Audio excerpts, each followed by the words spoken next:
السلام علیکم ورحمۃ اللہ وبرکاتہ۔ وعلیکم السلام ورحمۃ اللہ وبرکاتہ۔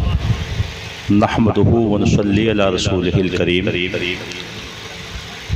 اما بعد فاعوذ باللہ من الشیطان الرجیم، بسم اللہ الرحمن الرحیم۔ انما یخشی اللہ من عبادہ العلماء،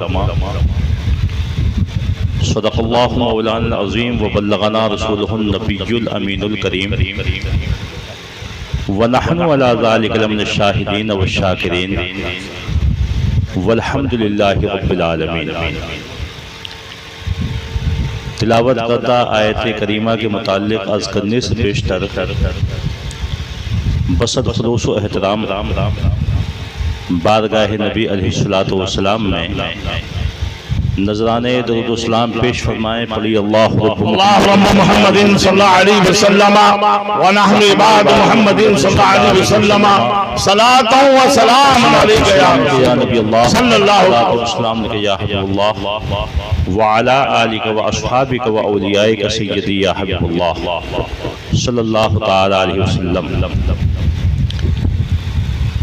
امام عشق و محبت سیدی اعلیٰ حضرت فاضل بریلوی رضی اللہ تعالیٰ عنہ ارشاد فرماتے ہیں، ارشاد تیرے رضا پر تیری رضا ہو، کیا کہنے ہیں، واہ، تیرے رضا پر تیری رضا ہو، اس سے بہت تھراتے یہ ہیں۔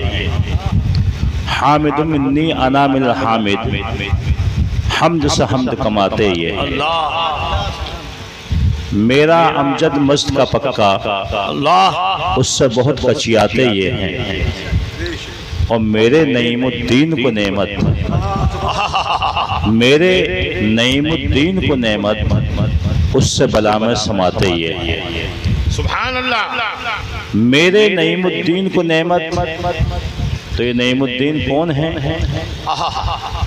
یہ وہی ہیں جو بانی جامع نعمیہ ہیں۔ سبحان اللہ، بے شک امام الہند، استاذ الاساتذہ، استاذ الفقہاء،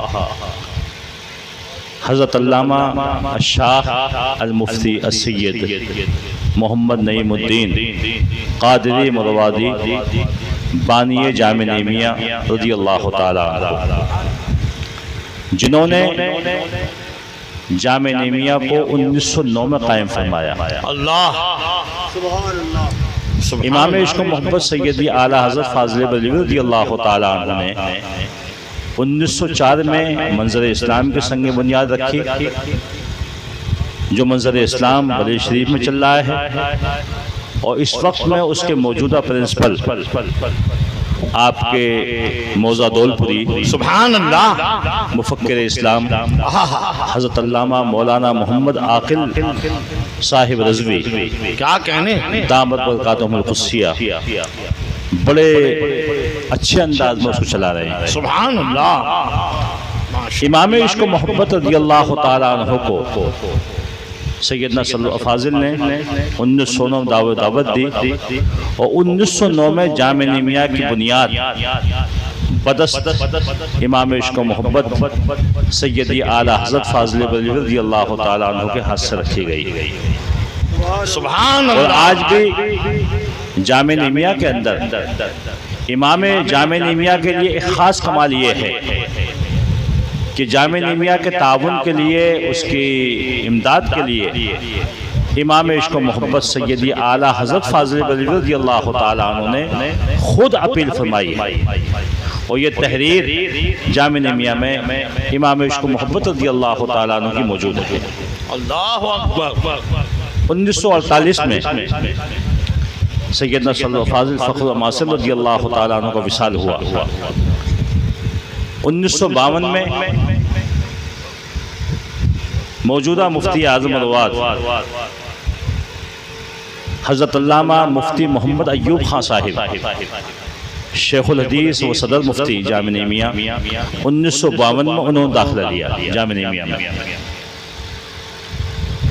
1958 میں مفتی محمد ایوب خان صاحب کی فراغت ہوئی، اور 1959 میں مفکر اسلام استاذ الاساتذہ استاذ کریم حضرت علامہ مولانا محمد ہاشم صاحب قبلہ علیہ رحمت و رضوان کی فراغت ہوئی۔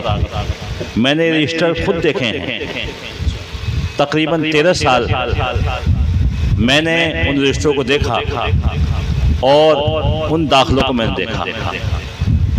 1959 سے لے کر 2022 تک مفکر اسلام حضرت علامہ مولانا محمد ہاشم صاحب علیہ رحمت و رضوان کا علمی فیضان ہم سب پر اور ہم سے پہلے علماء پر جاری و ساری رہا، اور انشاءاللہ تعالی روحانی فیضان تا قیام قیامت جاری و ساری رہے گا۔ ابھی آپ نے سنا کہ عالم اگرچہ دنیا سے چلا جاتا ہے لیکن اس کا علم نہیں جاتا ہے، علم ہمیشہ زندہ رہے گا۔ آج حضرت علامہ مولانا سعید صاحب ہوں یا علامہ سعید اختر صاحب ہوں، میں منگل کے دن آج کے دن ہی علامہ صاحب کی بارگاہ میں حاضر ہوا اور بھائی نظام صاحب کی موجودگی میں ملاقات ہوئی۔ جمعرات کے دن شام میں کشمیر چلا گیا۔ کشمیر کے دوران میں لورن میں تھا، جو یہاں سے کم 1300 کلومیٹر ہے۔ ایک پہاڑی کے اوپر ایک لورن ایک شہر واقع ہے۔ صبح 5:30 بجے مجھے اطلاع ملی، تقریباً 6 یا 6:30 بجے میں نے نظام بھائی کو فون کیا وہاں سے، کیا ہوا نظام بھائی؟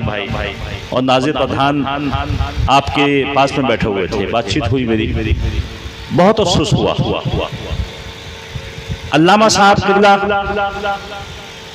علیہ رحمت و رضوان کی زندگی کو میں نے اور میرے اوپر، دیکھیں تمام علماء پر خاص طریقے سے احسان عظیم ہے، لیکن علامہ صاحب کا خصوصی فیضان میرے اوپر کتنا تھا میں جانتا ہوں یا میرا خدا جانتا ہے۔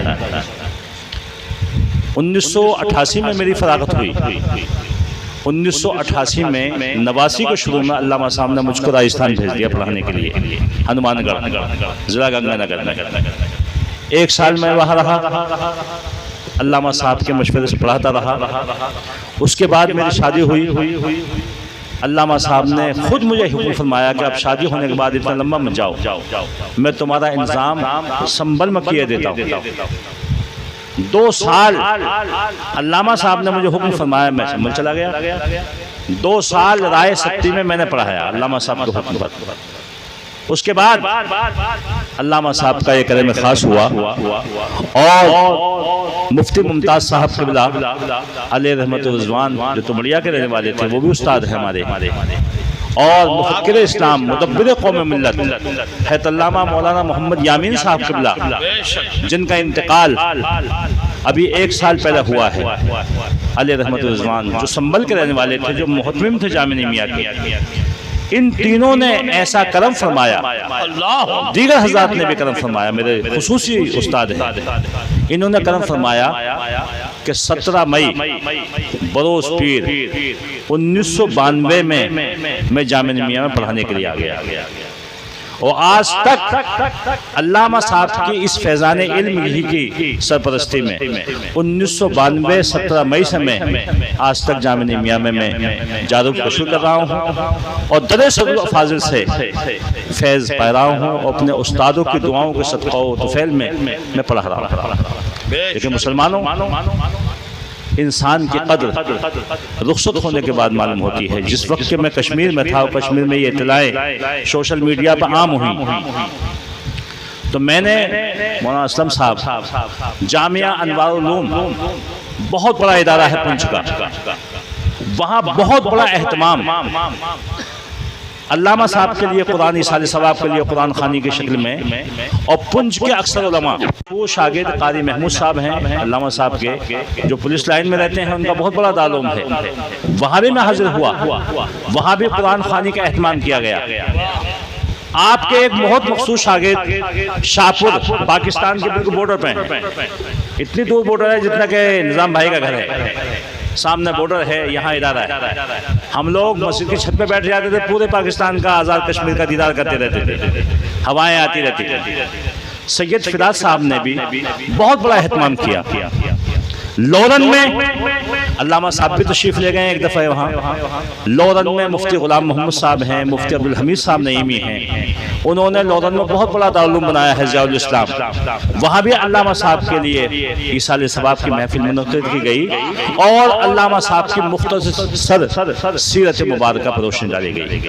میں حضرت علامہ مولانا مختار صاحب نعیمی تشریف فرما ہیں، استاد ہیں جامعہ نعیمیہ کے، میرا سفر علامہ صاحب کے ساتھ میں تقریباً 2 سفر بہت لمبے ہوتے تھے۔ امتحان کے لیے ہم لوگ جایا کرتے تھے بیکانیر، کبھی چورو، کبھی سجان گڑھ، اور خاص طریقے سے میں مشترک رہا کرتا تھا، کبھی مفتی ایوب صاحب کے ساتھ میں جاتا تھا اور کبھی کبھی علامہ صاحب کے ساتھ جاتا تھا۔ دوران سفر علامہ کی سادگی جو میں نے دیکھی، میں کہا کرتا تھا حضرت آرام فرما لیں، کیا کھائیں گے؟ کبھی بھی کسی چیز کی آپ نے شدت کے ساتھ کبھی اشتہا نہیں کی۔ کبھی مجھ سے کہا کرتے تھے مونگ کی دال پکا لینا، وہی کھا لیں گے، اور ہمیشہ وہی سادگی آپ کی آج تک رہ باقی رہی۔ اور مسلمانوں، بخاری شریف کی حدیث میں آتا ہے کہ البزازۃ من الایمان، البزازۃ من الایمان، البزازۃ من الایمان، سادگی ایمان کا ایک حصہ ہے، ایمان کا ایک حصہ ہے۔ علامہ تو ایک علامہ تھے اپنے وقت کے، آج تو بہت سے علامہ ہیں، لیکن مجھے ایسا لگتا ہے کہ بہت سے علامہ جو بن رہے ہیں اس زمانے میں، ہمارے علاقے میں بھی اور دوسرے علاقوں میں بھی، انہیں علامہ کی تعریف بھی یاد نہیں ہوتی کہ علامہ کسے کہتے ہیں۔ افسوس ہوتا ہے ہمیں کہ علامہ کی تعریف یاد نہیں ہوگی، علامہ کہتے کسے ہیں، علامہ کون سا صیغہ ہے، کیا معنی اس کے آتے ہیں۔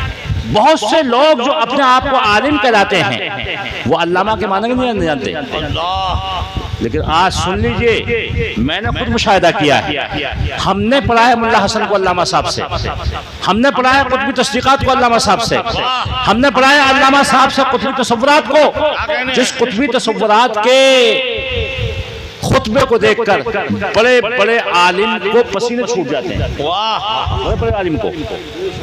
اول تو وہ عربی پڑھنے نہیں آتی، جس کا عجیب انداز ہے علامہ قطب الدین رازی رحمۃ اللہ تعالی علیہ کا، انا ابہا دررن تنظم ببنان البیان، اس کو پڑھنے کے لیے علم چاہیے۔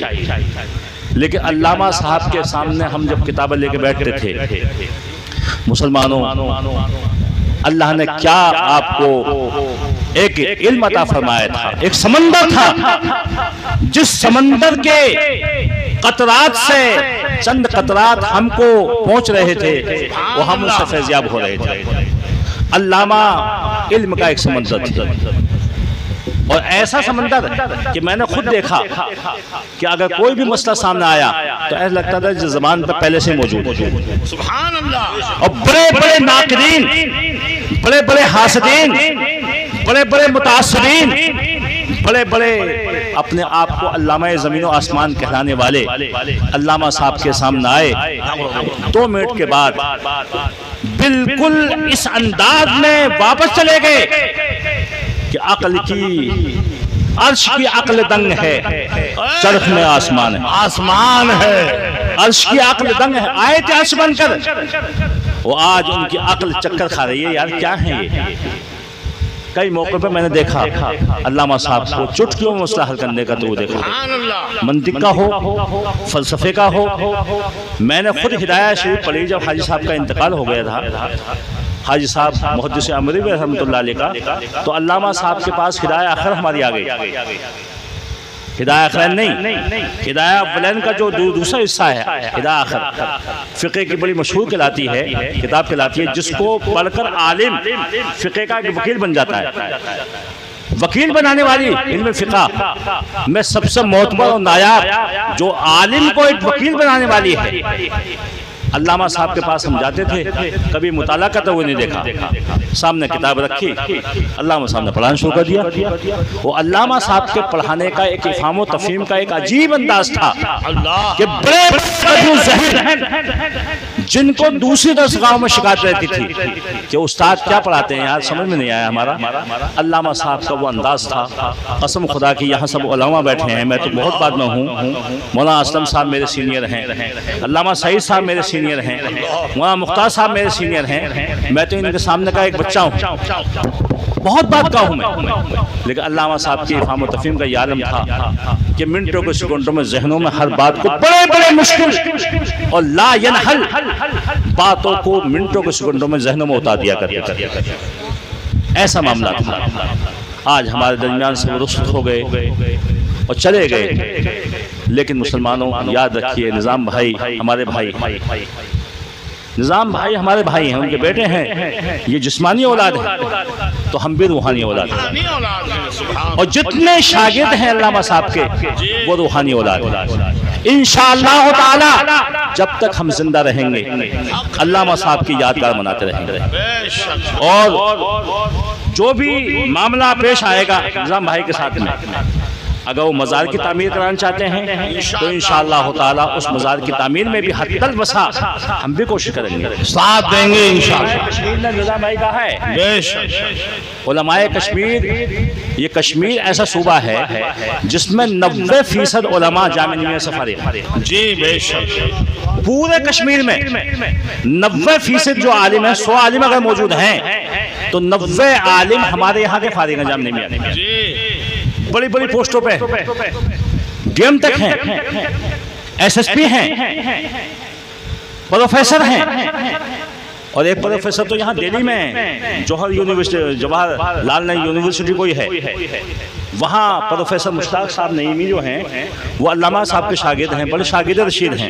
میرے پاس پرسوں فون آیا کہ علامہ صاحب کا وصال ہو گیا ہے، میں ہاں یہ تو آپ کو معلوم ہو گیا ہوگا کہ میں کس انداز پہنچ سکتا ہوں کہ جب آ جائیں آپ تشریف لائیں۔ بارہمولہ سے، سری نگر سے 4 عالم جامعہ نمیہ موجود ہیں اس وقت میں، آج ہی آئے ہیں۔ میں مجھ سے کہے گا علامہ صاحب کے ہاں کیسے پوچھ رہا ہے، چلیے میں جاؤں گا شام میں، مفتی اذان صاحب تشریف لائے ہیں، آپ صاحب سے بھی بات ہوئی، دیگر 4 علماء، مفتی فرید صاحب ہیں، مولانا فرید صاحب پرانے عالم ہیں، وہ بھی تشریف لائے ہوئے ہیں۔ ہو سکتا ہے میں نے ان کو یہ رائے دیا یار تم سری نگر کے رہنے والے ہو اور وہاں تو بڑا ٹھنڈا علاقہ ہے، وہ ہمارے علاقے میں اس وقت بڑی تپش اور سخت گرم ہوائیں چل رہی ہیں، لائٹ بھی نہیں آ رہی ہے، تو انہوں نے شاید صبح کا آنے کا ارادہ کیا۔ میں نے کہا صبح آ جائیے آپ، اور صبح آنے کے بعد ہمارے ہاں یہ رسم ہے کہ قرآن خوانی بھی ہوتی ہے، چنے بھی پڑھے جاتے ہیں، فاتحہ خوانی ہوتی ہے، اس میں شرکت کر لیں، تو ممکن ہے کہ وہ 4 عالم صبح یہاں موجود ہو جائیں۔ میں نے ان کو پتہ دے دیا ہے کہ ڈلاری کاشفہ اڈے سے ڈلاری کے لیے بس جاتی ہے، فلاں جگہ اتر جائے گا، مجھے فون کر لیجیے گا۔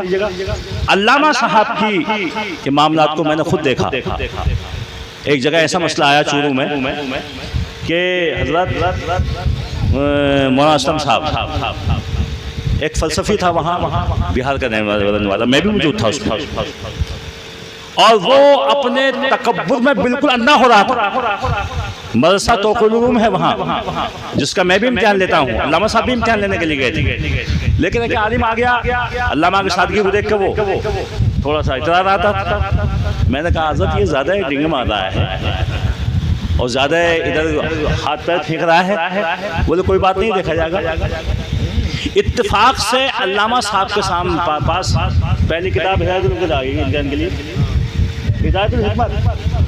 میں نے پوچھ لیا کہ ہدایت الحکمت کون پڑھاتا ہے، فلسفی بڑی مشہور کتاب ہے، بولے صاحب فلاں عالم پڑھاتا جو ڈنگ مار رہا تھا، بکرا بجا رہا تھا۔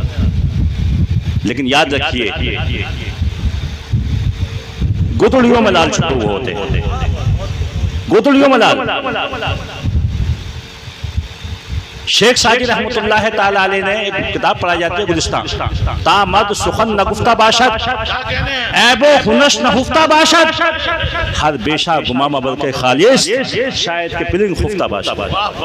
یہ مت سمجھو کہ جنگل میں کوئی نہیں ہے، ہم ہی ہیں، ہم ہی بہادر ہیں۔ ہو سکتا ہے کہ کسی جھاڑی میں، کسی جگہ میں شیر سویا ہوا اور نکل کر تمہارے اوپر حملہ کر کے تمہارے ٹکڑے کر دے، یہی عالم ہوا۔ میں نے پوچھ لیا کہ ہدایت الحکمت کون پڑھاتا ہے، فلسفی کتاب ہے، علامہ صاحب نے بھی کسی نام میں، میں نے بتا دیا حضرت وہی پڑھاتے ہیں۔ وہ تو ٹھیک ہے، میرے پاس آ رہی ہے، دیکھا جائے گا۔ ایک ہی اعتراض کیا تھا علماء کی توجہ چاہتا ہوں میں، آپ حضرات کے سمجھ نہیں آئے گا۔ اس میں پہلی بحث کی گئی ہے فصل فی الجزء الذی لا یتجزا، یہ فصل ہے اس جز کے بیان میں جس کی تقسیم نہیں ہو سکتی، فی ابطال الجزء الذی لا یتجزا، لفظ ابطال بھی ہے اس میں، اور اس میں جو دلیل پیش کی ہے علامہ اسد الدین ابہی رحمۃ اللہ تعالی علیہ نے، وہ دلیل بالکل ہٹ کے دعویٰ تو یہ کر رہے ہیں کہ جزء الذی لا یتجزا باطل ہے، لیکن دلیل دے رہے ہیں کہ اس جز کو اگر دو جزوں کے درمیان میں فرض کر لیا جائے، اس کا حصہ اس سے لگے گا، اس کا حصہ اس سے لگے گا، لہٰذا یہ بیچ والا جز تقسیم ہو کے رہ گیا، بٹ گیا، اس کے دو حصے ہو گئے۔ علامہ نے سن لیا، وہ لڑکے بتا دیا، دو دلیل پیش کی ہیں اس کے ابطال پہ۔ علامہ نے کہا ٹھیک ہے، ہم اس تنہا ایک حصے کو دو حصوں کے درمیان فرض کر لیں۔ ایک تو طریقہ یہ ہے کہ دو حصوں کے درمیان فرض کر لیا، ایک یہ ہے کہ ہم اس کو ملتقى میں مان لیں۔ دوسری دلیل جو پیش کی ہے ملتقى پر رجسٹر ہو، اس کا حصہ ہی ملے گا، اس سے ملے گا، تقسیم ہو جائے گی۔ علامہ نے ارشاد فرمایا بمانگے تو حل کہ ہم مانتے ہی نہیں، تنہا کرتے ہیں، نہ ہم بین الجزن مانتے ہیں، نہ ملتقى میں مانتے ہیں۔ اب دکھائیے کہ ہم نے ایک انگلی کھڑی کر دی، اس کی تقسیم کر کے دکھائیے، تقسیم کسری دکھائیے، تقسیم وہمی دکھائیے، تقسیم تحقیقی دکھائیے، تقسیم فرضی دکھائیے، تقسیم خیالی دکھائیے، کیا کیا دکھائیے۔ علامہ نے فرمایا لاؤ۔ اب طلباء نے جو پڑھا تھا ہدایت حکمت میں جو دلیل پیش کی گئی ہیں اس کو تو بیان کر دیا انہوں نے، لیکن دو جزوں کا سہارا لے کر انہوں نے ابطال کو دلیل پیش کی ہے۔ علامہ نے ارشاد فرمایا کہ ہم دو جزوں کے درمیان مانتے ہی نہیں، ہم تو تنہا ایک انگلی کھڑے کر دیتے ہیں۔ اس کے ابطال کی دلیل عند الفلاسفہ کیا ہے بتائیے؟ تقریباً 10 سال اس کے بعد میں بھی گیا، میں نے ان مولوی صاحب سے پوچھا مولوی صاحب دلیل مل گئی آپ کو؟ اب یہ اس کے لاک ڈاؤن کی وجہ سے ہم لوگ نہیں گئے ہیں۔ یہ مدرسۃ العلوم بہت بڑا ادارہ ہے، چورو ایک شہر پڑتا ہے بیکانیر سے پہلے، وہاں دو ادارے سنیوں کو مشہور ہیں، مدرسۃ العلوم اور توقیر العلوم۔ توقیر العلوم میں یہ واقعہ پیش آیا تھا، اتفاق سے اس لاک ڈاؤن میں وہ مولوی صاحب تحت زمین ہو گئے، انتقال ہو گیا بچاروں کو، اللہ ان کو غریق رحمت فرمائے، اچھے عالم تھے، ہمیں ان سے کوئی دشمنی نہیں تھی، لیکن یاد رکھیے کہ تکبر عزازیل را خوار کر بزندان لعنت گرفتار کر، تکبر کیا ذلیل ہوئے، تکبر مت کیجیے۔ آج کچھ علماء کا ایک شیوا بن گیا ہے کہ وہ تکبر کرتے ہیں۔ میرا تو خاص طریقے کا معاملہ رہتا ہے، کل سے تعلیم شروع ہو رہی ہے، جو آنے والے دوسرے اداروں سے طلبے ہوتے ہیں حضرت خاص طریقے سے وہی میرے مخاطب ہوتے ہیں حقیقت میں۔ آئیے سامنے، جامعہ نمیہ کو یہ کہہ دیتے ہیں، یا عوام میں مشہور ہے جامعہ نمیہ میں تعلیم نہیں ہو رہی۔ تعلیم آپ کے ہاں ہو رہی ہے نا، باہر تعلیم ہو رہی ہے۔ یہ جامعہ نمیہ کے خلاف پروپیگنڈا کیا جا رہا ہے کہ جامعہ نمیہ میں تعلیم نہیں ہو رہی ہے۔ ایک ضوابط اور قوانین کو ہم کہہ سکتے ہیں کہ ضابطے اور قانون مضبوط نہیں ہیں، وہ ان کی وجہ ہے کہ نہیں سنتا ہی نہیں مانگنے والا تیرا، دہاڑے چلتے ہیں عطا کے ہے وہ دریا تیرا، نہیں سنتا ہی نہیں مانگنے والا تیرا۔ وہاں نہ کرنا میری عادت نہیں، وہ تھوڑے سے ہم لوگ مجبور ہیں، لیکن ایسا نہیں۔ علامہ جیسا وہاں استاد موجود ہو، مفتی ایوب صاحب بہت قابل شخصیت تھے، دیگر اساتذہ قابل ہیں۔ میں تو خاص طریقے سے بقرعید تک میرا وہی مخاطب رہتے ہیں جو دوسرے اداروں سے تشریف لاتے ہیں۔ ٹھیک ہے، آپ پڑھ کر آئے ہیں دوسرے اداروں سے، آپ عبادت خوانی کیجئے اور جو بھی اشکال اعتراض ہو وہ آپ پیش کیجئے، انشاءاللہ تعالیٰ کوشش کریں گے ہم بھی اپنے استادوں کی دعاؤں کے صدقے میں کہ آپ کے ان تمام اعتراضات کا جواب دے سکیں۔ لیکن آج تک چورو کی راجستھان کی سرزمین میں وہ اعتراض ابھی تک باقی ہے۔ علامہ کے بہت سے معاملات ایسے ہوئے، میں نے خود دیکھے اپنی نگاہوں سے، وہ معمولی نہیں تھے۔ آج ہم کتنا روئیں گے؟ حقیقت یہ ہے کہ 2017 میں میرے والد کا انتقال ہوا، مجھے کوئی غم نہیں ہوا، افسوس تو ہوا والد چلے گئے، لیکن میرے استاد گرامی حضرت علامہ مولانا محمد یامین صاحب نعیمی محتمم جامع نعیمیہ، حضرت علامہ مفتی ممتاز صاحب نعیمی شیخ تفسیر جامع نعیمیہ، اور اب آخر میں حضرت علامہ مولانا محمد ہاشم صاحب نعیمی پروفیسر معقولات جامع نعیمیہ تشریف لے گئے، تو ہم اپنے آپ کو یتیم اور بے کس بے سہارا محسوس کر رہے ہیں۔ ہم نے جو بھی کام کیے، میں نے جامع نعیمیہ کے سرزمین میں مولویوں کی پٹائی بھی کی ہے، میں نے بخشا نہیں ہے، بڑے بڑے مولوی 5 مولویوں کو میں نے پیٹا ہے۔ اب تو میں تھوڑا سا غصہ میرا کم ہو گیا ہے، لیکن استاد کے خلاف اگر میں نے ایک لفظ سن لیا، کسی استاد کے بھی خلاف، استاد ہمارے روحانی والد ہیں، ہم اپنے روحانی والد کے لیے جان دے سکتے ہیں، لیکن ان کی شان میں گستاخی نہیں کر سکتے۔ میں نے پیٹا ہے 10 گاؤں میں کھڑے ہو کر، مجھے دھمکی دی گئی، میرے خلاف کیس کرنے کی کوشش کی گئی، میں کیس کر لیا یار، تو بھی علاقے کا ہے میں بھی علاقے کا، جو ہو سکے وہ کر لینا، لیکن میں نے اپنے نفس کے لیے نہیں مارا، پیٹا تو استادوں کی گستاخی میں اس لیے کہ یہ استاد وہ ہیں کہ جنہوں نے ہم کو اس منزل پہ لا کے کھڑا کیا کہ ہم کچھ بھی نہیں تھے، آج اپنا ایک خادم خاص بنا لیا، اور اللہ کا کرم ہے کہ انہی استادوں کا فیضان ہے کہ آج میں آپ کے سامنے لب کشائی کی کوشش کر رہا ہوں۔ میں عرض کر رہا ہوں نظام بھائی سے بھی، ان کے عزیز و اقربا سے بھی، نظام بھائی ہر میدان میں جامع نعیمیہ آپ کا ہے، جس انداز میں آپ تشریف لاتے تھے لاتے رہیں، میرا کمرہ موجود ہے وہاں، میں موجود ہوں، جب تک میری زندگی ہے آپ میرے مہمان ہیں، میرے بڑے بھائی، تشریف لاتے رہیں، اور جو بھی مزار علامہ صاحب میں جو خرچ ہوگا انشاءاللہ تعالی، علماء کشمیر نے بھی مجھ سے کہا ہے میں آپ کا اکاؤنٹ نمبر ان کو دے دوں گا، وہ ڈائریکٹ آپ کے کھاتے میں آتا رہے گا، مزار کو حسب شان بدر بنانے کی کوشش کریں، اللہ تعالی ہم کو اور آپ کو عمل کرنے کی توفیق عطا فرمائے۔ اور میرے استاد گرامی حضرت علامہ مولانا محمد ہاشم صاحب کی مرقد انور پر اپنے انوار و تجلیات کی بارشیں فرمائے، خداوند قدوس ان کے درجات میں بلندی عطا فرمائے، کروٹ کروٹ ان کو جنت عطا فرمائے، جنت مقام اعلیٰ پر ان کو فائز فرمائے، ہم سب کو خداوند قدوس صبر جمیل کی توفیق عطا فرمائے۔ وما علینا الا البلاغ۔ السلام علیکم۔